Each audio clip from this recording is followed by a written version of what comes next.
Good evening. Welcome to Wayne Gretzky and NHL Classics. This is a real treat for a Saturday night. I'm at my home in Oakville, and Wayne, you're there in Los Angeles at yours. And I would love you to tell the viewer just what our intention is with this idea.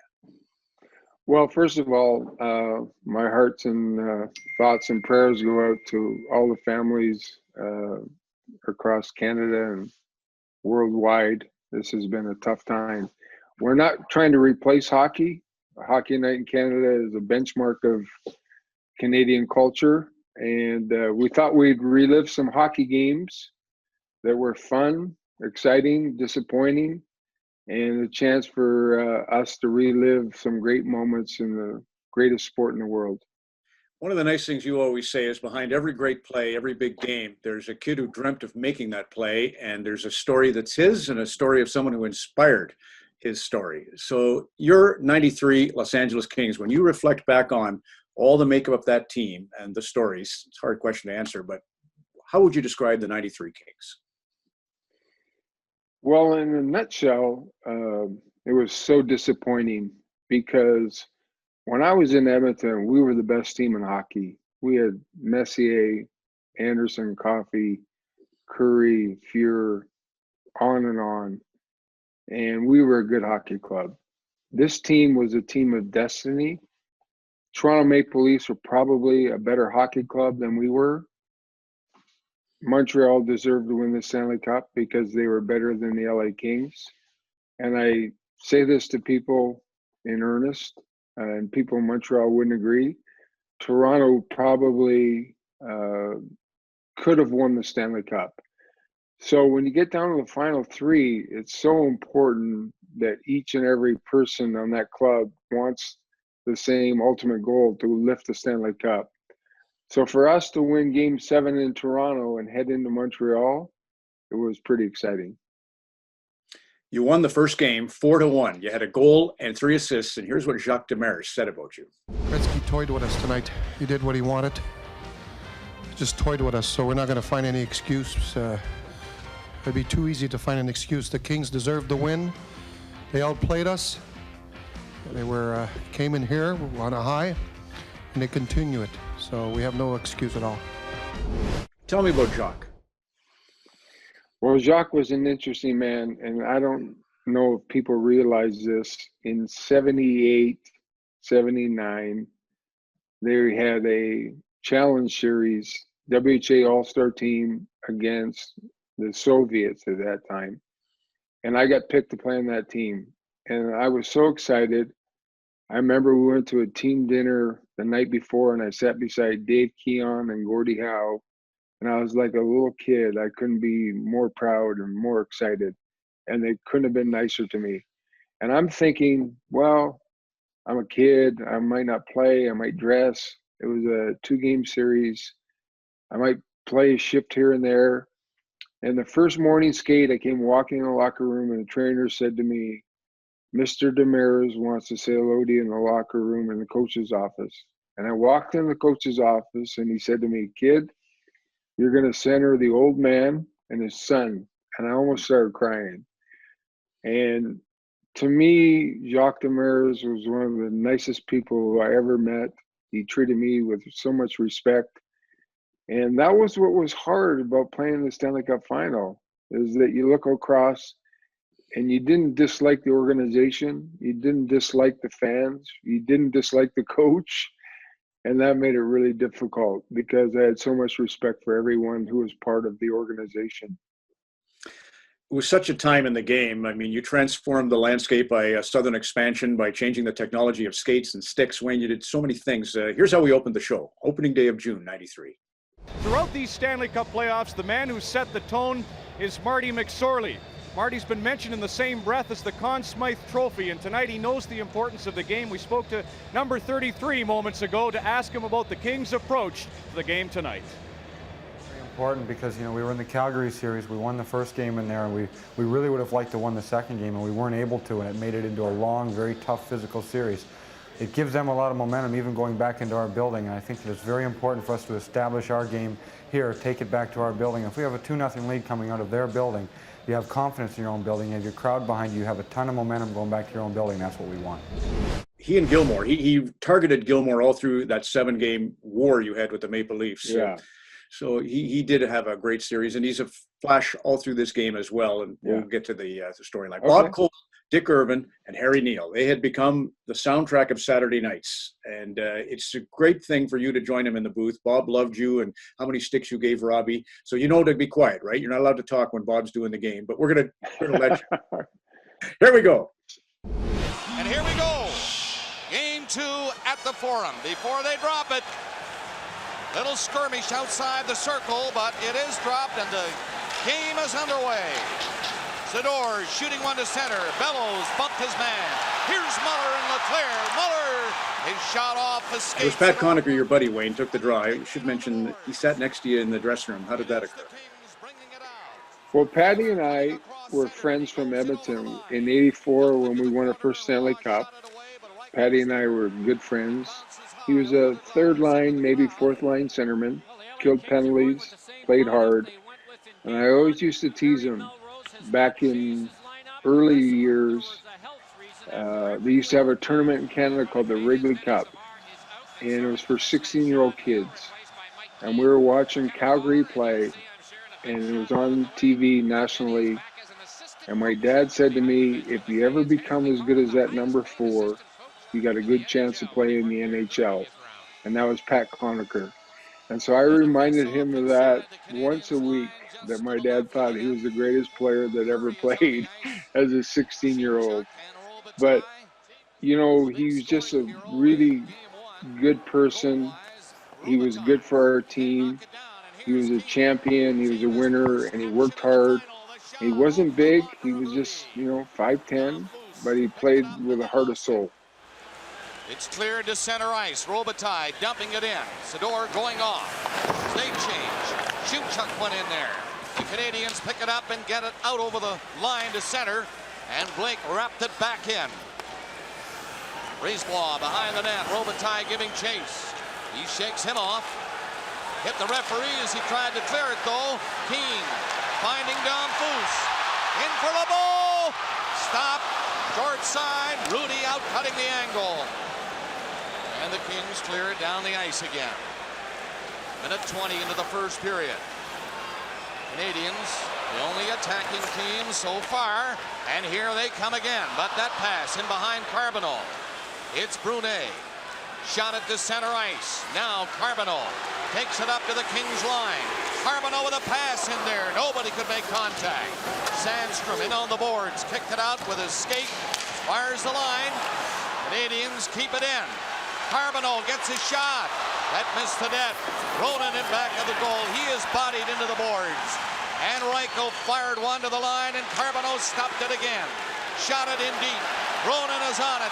Ronan lost it against Reichel, and he ripped it on the glass, and it's out of there. Kings are changing. Granato is on the ice now. So is Gretzky. Pass to center ice. Carbonneau stop. Sorley shot it all the way down the ice. Wall does not play it, so that's icing called against Los Angeles. Rudy has been solid. There's no doubt about that in these playoffs. Once the Kings found that he, in fact, was their #1 goaltender, he's proving it every night. No score. First period just underway. Coming up to the 3-minute mark. McSorley, a little mixed up there with Tim Waters. Bounces by Schneider to center. Desjardins and Schneider. Here's another little moment that just happened with McSorley. Look at McSorley, riverboat gambling. He was all over the ice. He took, he was a winger win, always a defenseman, on the Corey Millen faceoff. Corey said, you get ready because I'm going to tie DiPietro up. And there he is back. You know, the amazing thing about Marty was, and I tell people this all the time, you have people like Mario Lemieux, Gordie Howe, Wayne Gretzky, Mark Messier. Marty McSorley is the person the kids should look up to. He made himself an NHL hockey player, and he became a great player, not because of anything other than hard work. And Marty deserves all the credit that he gets because he went from an average hockey player to a guy that was a big part of the success of not only the Edmonton Oilers, but what we did in LA. If it wasn't for Marty McSorley, we would not have got to the Stanley Cup Finals. It's as simple as that. Watch this great shift by Luc Robitaille. What a player he was in that year. Yeah, and you know, one of the things I thought about going into that series was French players who come from Montreal and Quebec love to play in Montreal. That is their thing. It's like when I was a kid, I died and went to heaven whenever I could play in Maple Leaf Gardens. So I knew going into that series that Luc was going to be special. And in game one, he showed that and proved that. The clear through center. Carbonneau getting the line. Zhitnik stopped him. Carbonneau stays with it. Carbonneau passed it in behind and Bellows shot. Nice save by Rudy on the short side again. They keep it in there. Brunet can't get loose. In on the boards, it's cleared to the line, not out. Carbonneau flipped it ahead. And it's Zhitnik standing in the right spot to shoot it to center. Brunet in again without the helmet, trying to pass one in front. Blake bumped his man. Renato was taken in on the boards by Brunet. Rudy stopped it back to the net. Canadiens forcing the LA Kings early in the game. No score though, and we're coming up to the 5-minute mark. Renato and Gretzky. Gretzky coming over the line with a quick pass. Renato wasn't set for it. Puck down the ice and in back to the net again. Rudy out. Tim Waters. There was a moment there where Daniel got in your kitchen. Watch you here. The whistle will blow. Watch you. You go right back at Daniel. You're not happy. You know, the ironic thing is, I knew Daniel since he was 16, and I'm not sure if I got it exactly right, but Daniel scored a goal in the '87 final in Game 6 against the Oilers when he was playing for Philadelphia.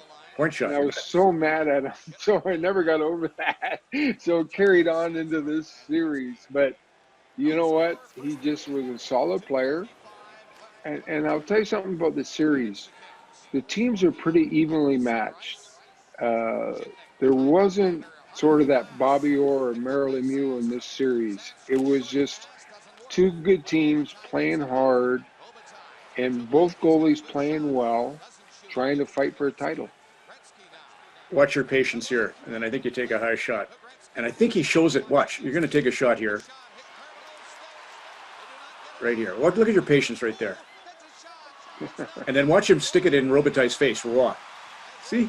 Takes that catch.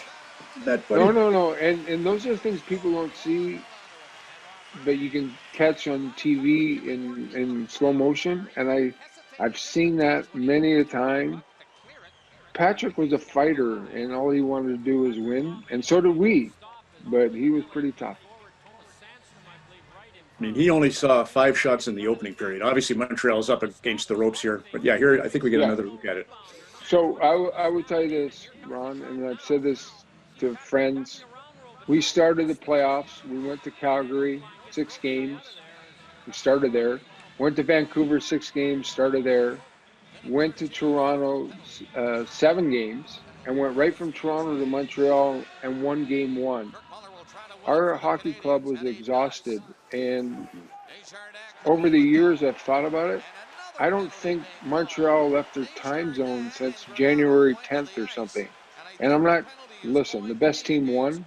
There's no question about it, and it's not sour grapes. But our path and our way to get to that game 2 of this series was really difficult. We were really an exhausted hockey club at this point in time. Well, you can even feel it later in this game when they finally do tie it. I'll tell you, Wayne, you're so true, because Montreal won second round 4 games, third round in 5. They only played 9 games in a 33-day window. It's incredible. Right.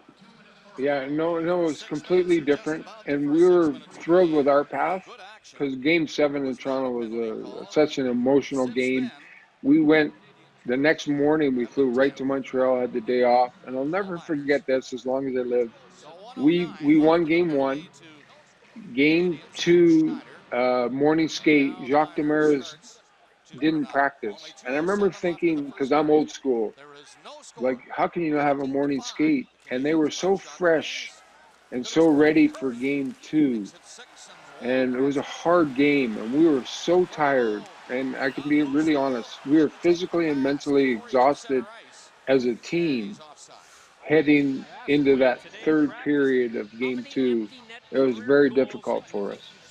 Who's right, who's wrong? I don't know. But I remember thinking, I can't believe Jacques Demers did not practice on morning of game 2. And I thought, wow, they've given up. That was my first thought. And boy, was I way wrong. He said Glenn Sather was the first coach that he noticed in the National League that put their offensive line out there when the team had their goalie out. Of course, perhaps it was Wayne Gretzky and Yari Curry that encouraged them to do that. 1:58 left.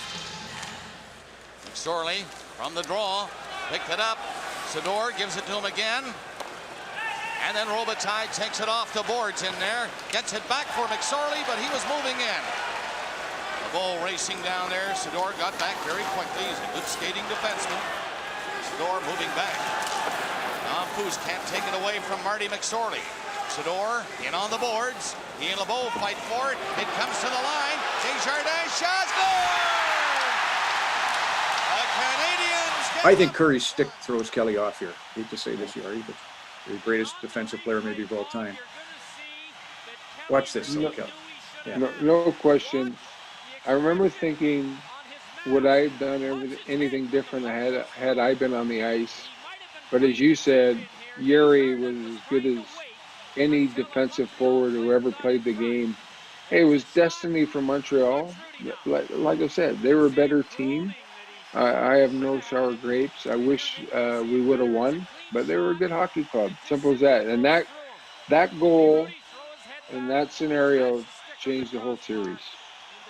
So shots, yeah, were 16-5 Habs in the opening period, and that's the only one that beats Kelly. And as I say, I think he was so good at moving the pucks to the corners. He was like Jacques Plante. He could put it wherever he wanted. And unfortunately, he was trying to move that puck into the corner, but because he kind of lost it in Curry's stick, is my guess, Kelly. You owe me one for that. So that's the story. 1-0 Montreal after 20 minutes.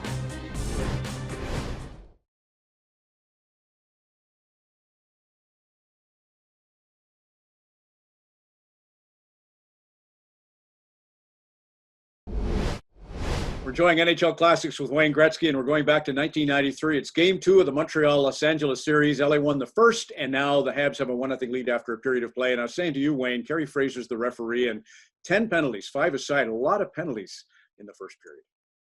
Yeah, and we talk about this all the time, that we're trying to get rid of hooking and holding in hockey. And, you know, in this day and age, to see so many penalties in a Stanley Cup, not a playoff game, but in the final, was pretty remarkable. And I think it had to do with two things. One, the pressure that the players were feeling in the situation in the game 2, everybody's nervous. And then secondly, the referees not wanting the game to get out of control. Because in those days, they're still fighting, and you know that would take place. So I think that combination of both things and both factors led to so many penalties in the first period.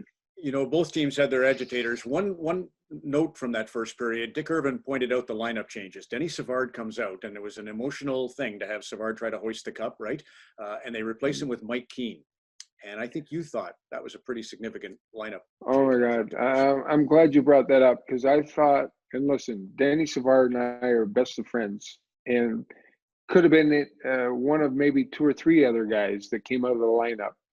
Denny was the right guy because he got behind Jacques and got on the bench and became sort of an assistant coach.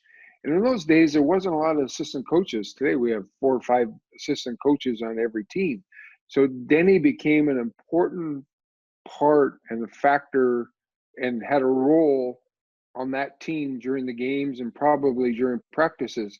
And then secondly, Mike Keane changed their hockey club. All of a sudden, their team got a little bit bigger, a little bit stronger, a little bit tougher. And Mike Keane and I played together in New York, and I have nothing but respect for him. And of all the things that happened in that series, and I'll take this to my grave, I thought he was the biggest turning point in that series that he was able to play in game 2. Back spasms and all. He's a force, as we'll see going through the next couple of periods here. So it's 1-0 Montreal, shot 16-5. So Los Angeles gets out of it just down 1, trying to go up 2-0 in the series. Back to Bob, Dick, and Harry. Here's a pass to King. He was alone in front of the net. Robitaille up with Gretzky. Over the line. This is a neat play by you to Sador, I think. Yes. How did you know, right? Well, you know what? When you play together so much and you practice every day, and to me, one of the things I learned early in my career from older players, practice is so important. And so you just kind of knew where he would be. And that year, we had Daryl Sador and Alex Jeetnick, and Cap Raider nicknamed them the Two Utes. And that was that movie with My Cousin Vinny had come out. And so they played so well. I knew exactly where they were all the time. And they were kids. They were 20 years old, but they were confident. They believed in what we were doing. And I just had a good feeling. So it was fun to play with those guys. There's the cross-check. And that had to just kill Keane with those back spasms. Yeah. Two very underrated players. Keane won the Cup everywhere he goes, and Charlie Huddy, right? Same thing. Yeah, and you know, they're not Hall of Fame players in the point of view of fans and the media and the people who select it. But if you talk to players on their hockey clubs, both guys are so deserving. They both probably, their teams might not have won championships had they not been on their teams. Danfus just telling Leclerc. Leclerc's a real force in this game, too. He's the one guy who can handle McSorley and Blake, the big guys. Yeah, and he was so good in the series. And as the series went on, you know, he was a big man. He was strong. He was so instrumental in the success of the Canadiens in this series. He just was a powerhouse. And we did everything we could. You know, we played against Fleury in Calgary, played against Wendell Clark in Toronto. We played against Pavel in Vancouver. But Leclerc just, at the end here, he just had something so different and unique that was special for the Canadiens. And it was tough for us to handle. So as you know, this will be a big moment for Dave Taylor coming up here. Well, listen, you think of the Kings, you think of Marcel Dion and Rogie Vachon and Luc Robitaille and Dave Taylor. He was so special. For him to get that goal, it was a defining moment in his career in the sense that he had played his whole career to get to the Stanley Cup Finals. For him to get that goal when we're shorthanded down 1-0 in game 2 was pretty unique. He just probably one of the most beloved Kings that ever played by his teammates, fans, family, friends, media. He was just a pretty special person. I know Glenn Sather is often credited, Wayne, with putting offensive guys on the ice when the goalie is out for the other team. That's not usually the norm, right? When you got a 6-on-5, you put out your best defensive players, but Glenn liked to have the skill out there.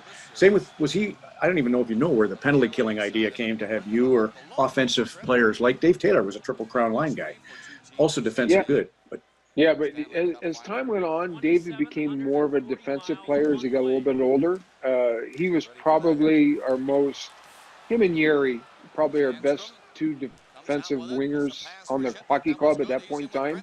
And Dave was so solid. And if you watch the playoffs throughout the whole springtime, every time we got a goal, Barry Melrose would throw Patty Conacher and Dave Taylor on the ice. Now, sometimes he'd throw me on left wing, or Yuri Curry on left wing, or Warren Reichel on left wing, but he always, right after a goal, we scored, he would throw his defensive guys out there to combat what they were trying to do offensively, and he was a big believer in that. 20 feet. Schneider again, coming at him. Nice save by Rudy. Puck is cleared out to center ice. Fired backhand by Matthew Schneider. Canadians hustle in on it. Reichel bumped. Here's Carbonneau. He passed it in there. Carbonneau heading for the net. Pass right in front of Ronan. And he couldn't cash in. Gretzky takes over. Gave it away. Carbonneau can't get a shot now. Blake covered him. Jeetnick from back of the net.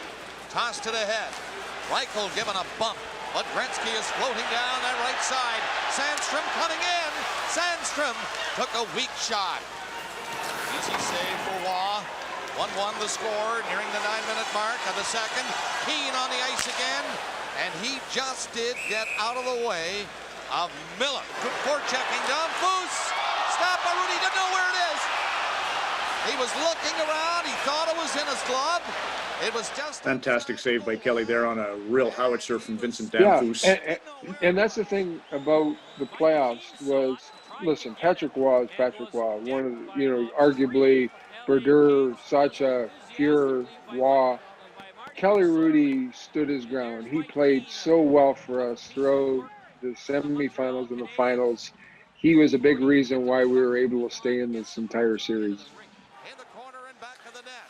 I also think, Wayne, Vincent Danfus, Guy Carbonneau got in this year. I think Danfus is right there for the Hockey Hall of Fame. He's got the cup, obviously, in this run, and he's way over 1,000 points and just a great player everywhere he played.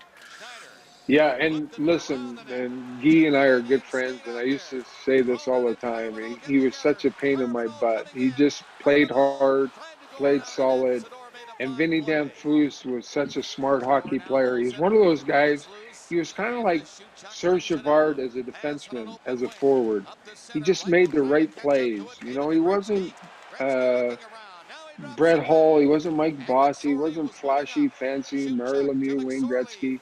But all he was a solid hockey player that knew his role and understood his contribution to his hockey club.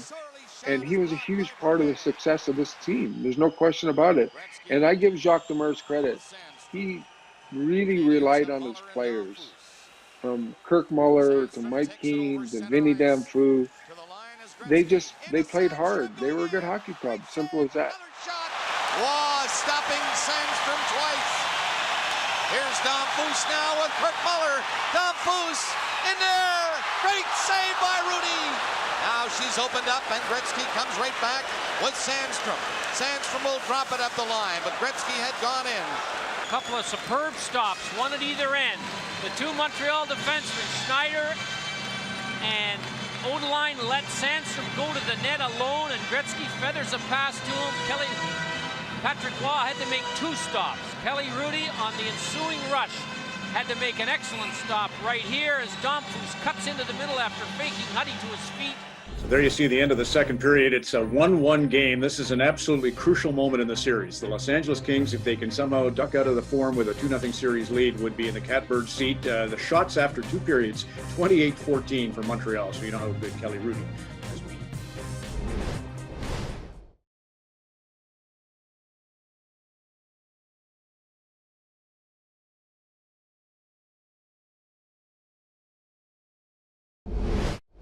We're enjoying NHL Classics with Wayne Gretzky here on a Saturday night, back to June 1st, 1993. It's Montreal-LA, second game. Kings have won the first, 1-0, so they're up in the Stanley Cup Final, and it's a 1-1 game.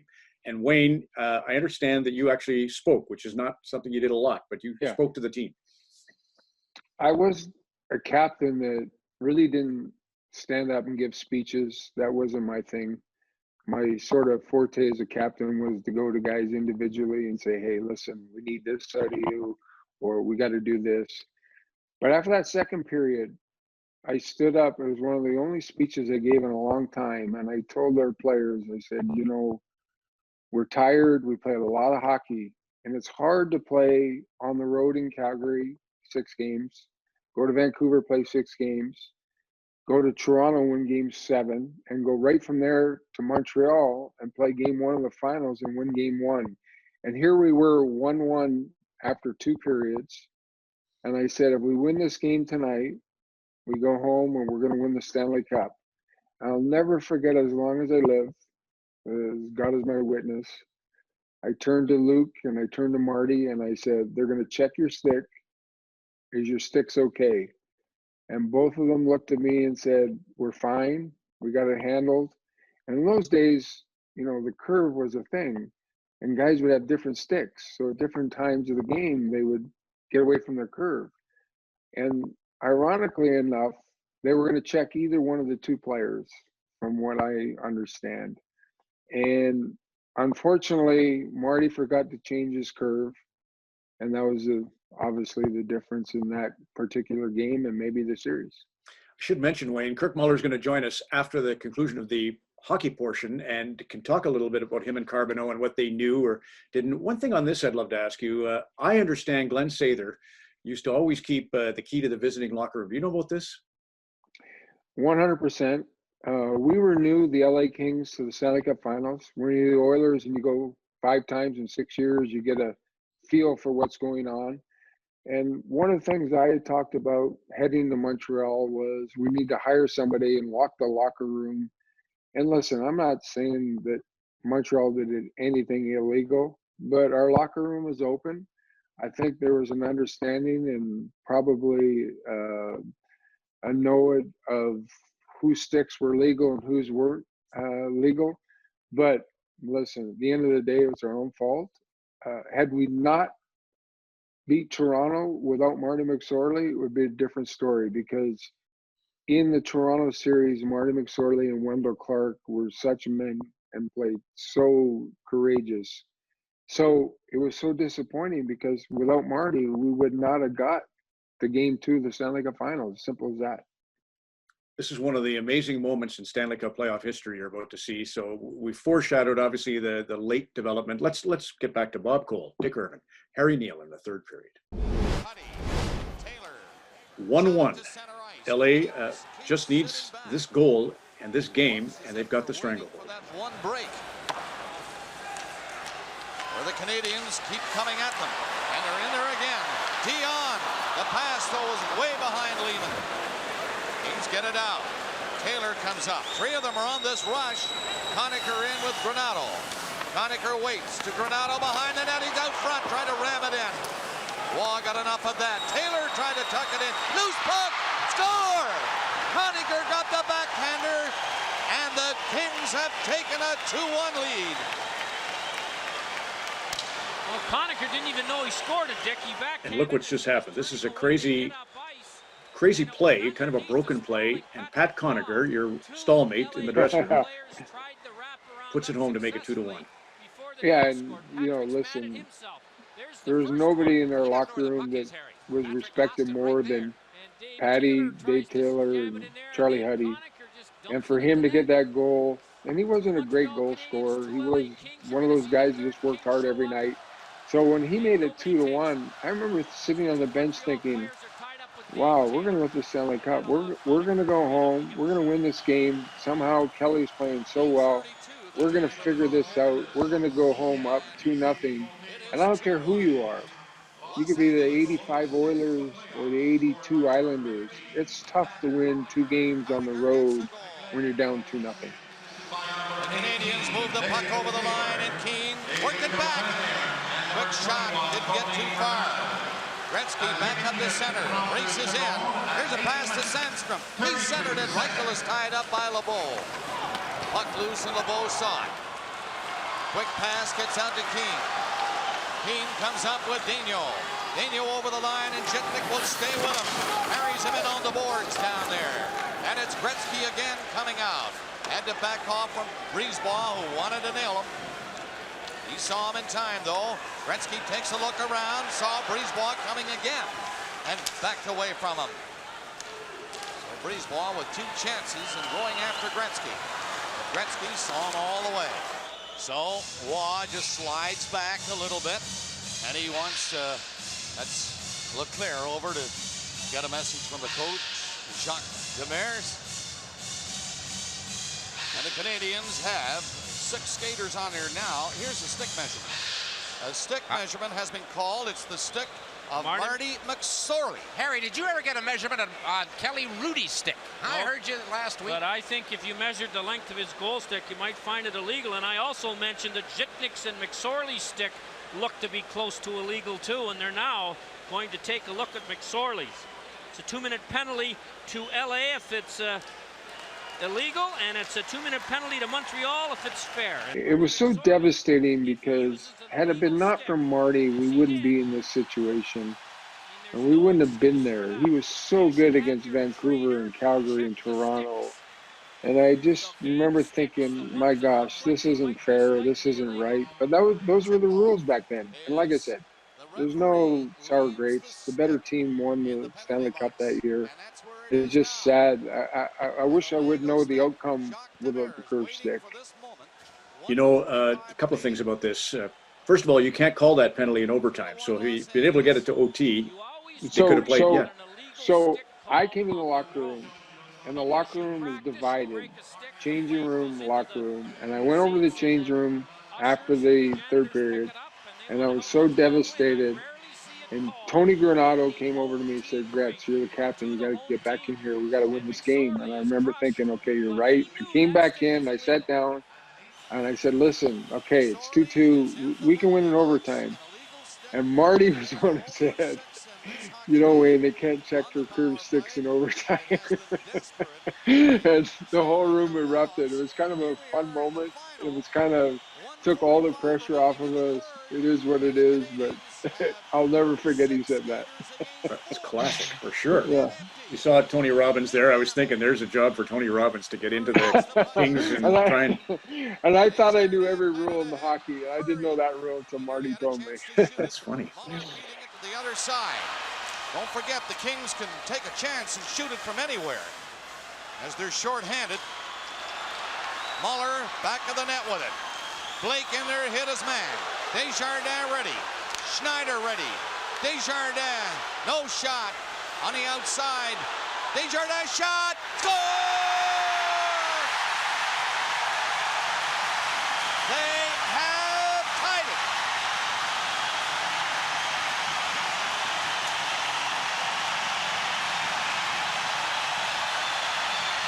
Kelly Rudy has not seen that puck yet. There was at least 2 Montreal Canadiens in front. The key to the play was Desjardins, Dan Clayton. There's the screen. Kelly has no chance on this one. Kirk said the Habs were kind of in disarray coming into the playoffs. They had won only 4 of their last 10 games. They were great in February, but they weren't great coming in. Whereas Pittsburgh, you know, the 2-time champions, won 17 in a row going in and lost in the second round. What about you guys? You'd been hurt that year, so people think you missed the first 39 games. Yeah, we were really good early in the year, and when I came back, we got bad. And then we got a little bit of a roll, but we started every playoff series on the road. And I think for Montreal, their series changed in the Quebec series. A rivalry series can do that to a team, energize a club, excite a team, get somebody emotional. And I think the Quebec series did that for Montreal. Pittsburgh lost a really heartbreaking series. The Islanders, who played over their heads and probably wasn't as good as Pittsburgh, but they knocked out Pittsburgh and deserved the win. And then the Montreal Islanders series, I think Montreal-Pittsburgh would have been a tougher series for Montreal, as I think Toronto might have been a tougher series for Montreal. But listen, you got to play those series, and at the end of the day, it is what it is, right? There's where I'm looking at the fatigue. You know, Kelly just made a gut check save here, but you can just watch body language. Kelly's big on body language, and right. I mean, you could tell he used to repo. Still look at him battle. It's just battling. Kelly was a battler. Kelly and I became really good friends in '87 Canada Cup. He was not going to play, but he couldn't have been a better teammate. Grant Fuhr was the goalie, and he couldn't have been a better teammate. When we traded for him, I said, this is going to change our franchise, and it really did. He gave us, and the funny thing about Kelly was he had this blue bandana, and everybody thought, where did he buy that blue bandana? And he would take his underwear, and he would just cut his underwear and then wrap it around his head. I would think, wow, everybody thinks this is the greatest thing in the world, and really all you're doing is cutting your underwear. When I see a guy nowadays wearing those blue polo underwear from the 80s, I just get such a charge. It doesn't happen very often that you see that. Okay, so there we have it. It's now 2-2. You've got to recollect, as you said, maybe that levity from Marty will help pave the way. We'll take a break here, and then we'll tee up pretty quick over there.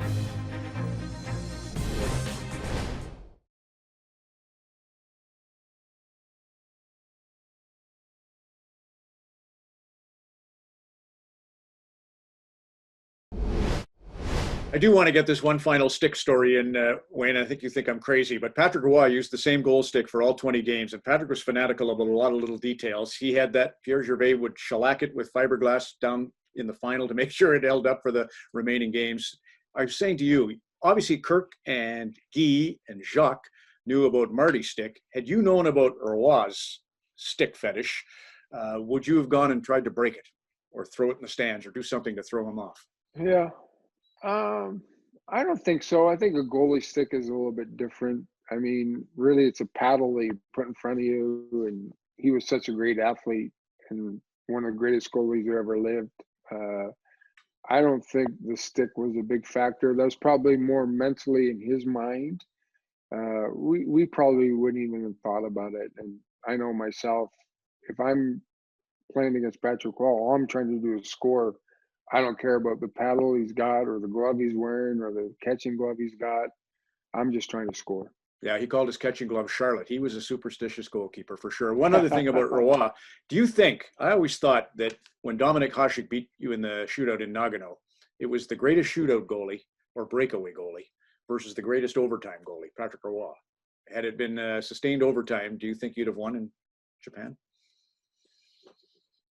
Oh, it's $1 million question.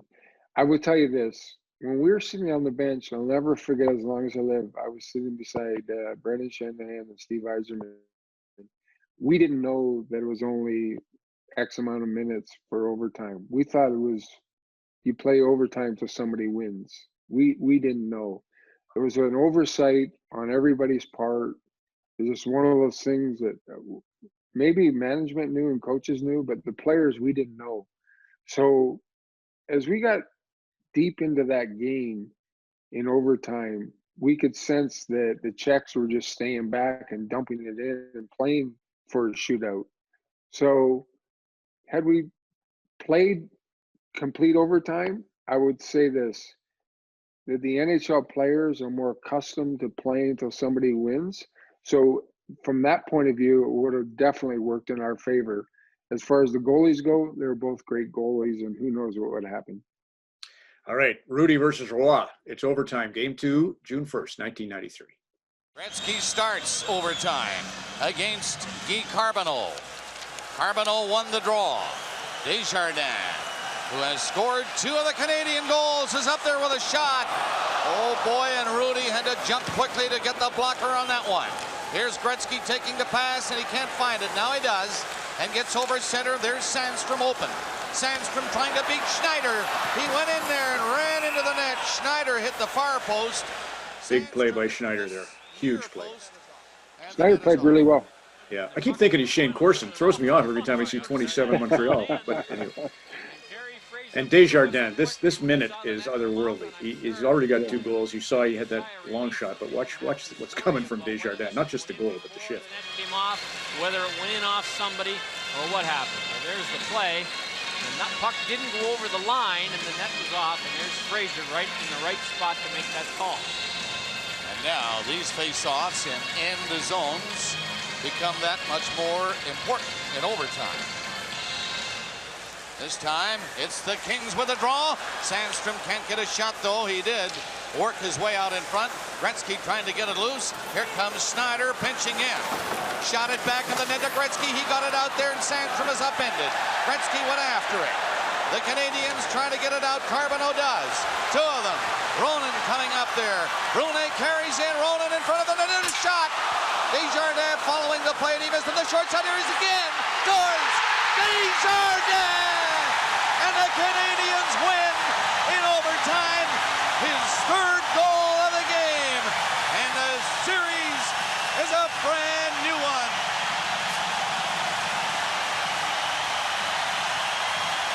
Harry, the last time you two fellas broadcast an overtime game in the finals, it lasted over 55 minutes in Boston. Peter Klima scored. This one doesn't last 1 minute. What a night for Eric Desjardins. He had a chance when the overtime began. Play went up the other end. He had 2 chances on that sequence. And the Canadians go back to L.A. even. And the Kings' worst nightmare, Harry, you talked about it at the end of the 3rd period, has happened. Yes, it has, and it'll be a bitter pill to swallow for everybody involved. What an exciting finish for the Canadiens tonight. Jacques Demers and his team leave the ice on cloud 9 as you see Desjardins coming in now from the blue line. Look at this shot. Hard one. Through. And it's a tied series. 51 seconds into overtime. Desjardins, his third of the game. And the Canadiens win this 3-2. Final score, second game, Montreal 3, Los Angeles 2. Well, there's Kirk Muller at Lober Lake, just outside Kingston, Ontario. And Wayne, it's your idea to get one of your dearest friends in the hockey business on to celebrate his big victory there. And of course, Kirk scored the Stanley Cup winning goal. Kirk, I have this question to begin. Is it true that you and Stacy met at Janet and Wayne's wedding? That was our first date. That's good. Well, not only, never mind Stacy, Annette is in the news. So tell Wayne and me what in the world's going on over there. Well, it's my mother. She's a character and loves to, have all my brothers and sisters over all the time to the house. So my sister went over to check on her, and obviously with all the situation going on now, she can't enter the house, I think. But when she got out of the car, there's my mother with a sign saying, "I need more wine." So it's gone viral. So instead of bringing her food now, we got to bring wine. Yeah. There you go. Well, I'm not far away. I'll send some up from Oakville if you need it. Hey, Wayne, you go ahead. You ask Kirk what you'd like to know.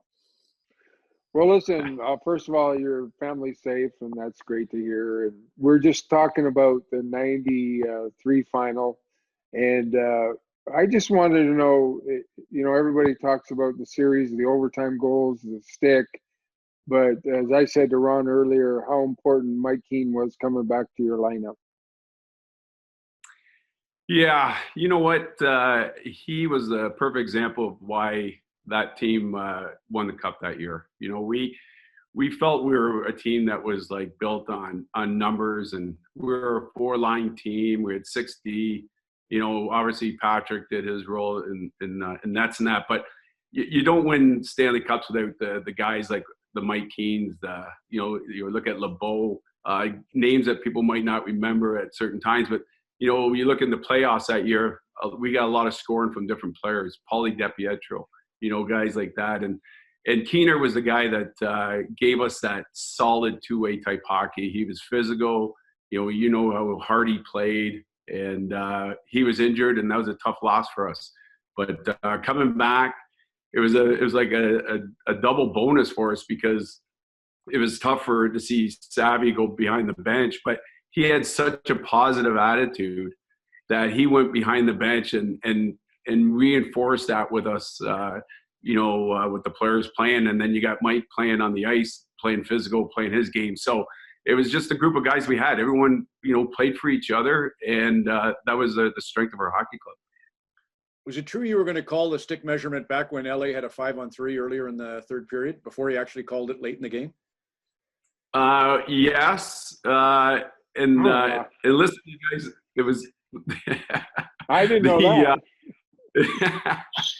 But you know what? It's. I mean, when you touched on it back in those days, everyone, like 80% of the guys would have illegal sticks, and you'd always see, if you watch the bench, you'd see guys turning all the time, reaching for their one stick that they had that was legal with the last few minutes going. So it was common back then for a lot of guys to play with an illegal stick, but you always had the backup. And so when we decided, no, it's not, we can't take the chance. And then later on, it came down to the decision, like, do you call it or not? And truthfully, it was an eye test for us. I mean, I hate to say this, but with Marty's stick, you could pretty much tell, is it a heel curve, a toe curve, and that. And we were pretty confident that it was an illegal stick, so we went for it. Go on, Wayne, about Kirk and you and how you became such friends. So I met Kirk when he was 15. He came to, he'd just been drafted, I think, by Guelph, junior A hockey. Came down to 81 Canada Cup.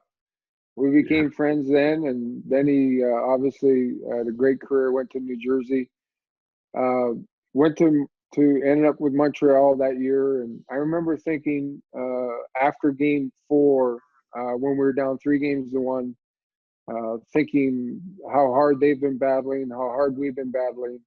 We lost Game 5, and I remember one of the things I said to my wife, I said, you know, of all the things that I'm disappointed about, I'm so devastated we lost. The better team won.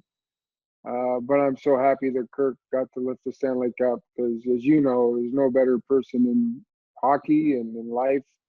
Just a great guy and a wonderful family. And I hate losing. I would love to replay Game 3 and Game 4. I'm not even worried about Game 2. I love to replay Game 3 and Game 4 where we lost both games in overtime in LA. But life goes on, and the better team won, and they deserve to be the Stanley Cup champions.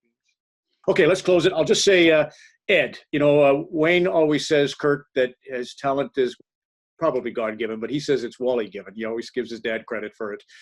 God, it was nice to be with your father, Ed, in the Miso Jus, the little bar. Nobody could go anywhere in Montreal. The streets were burning.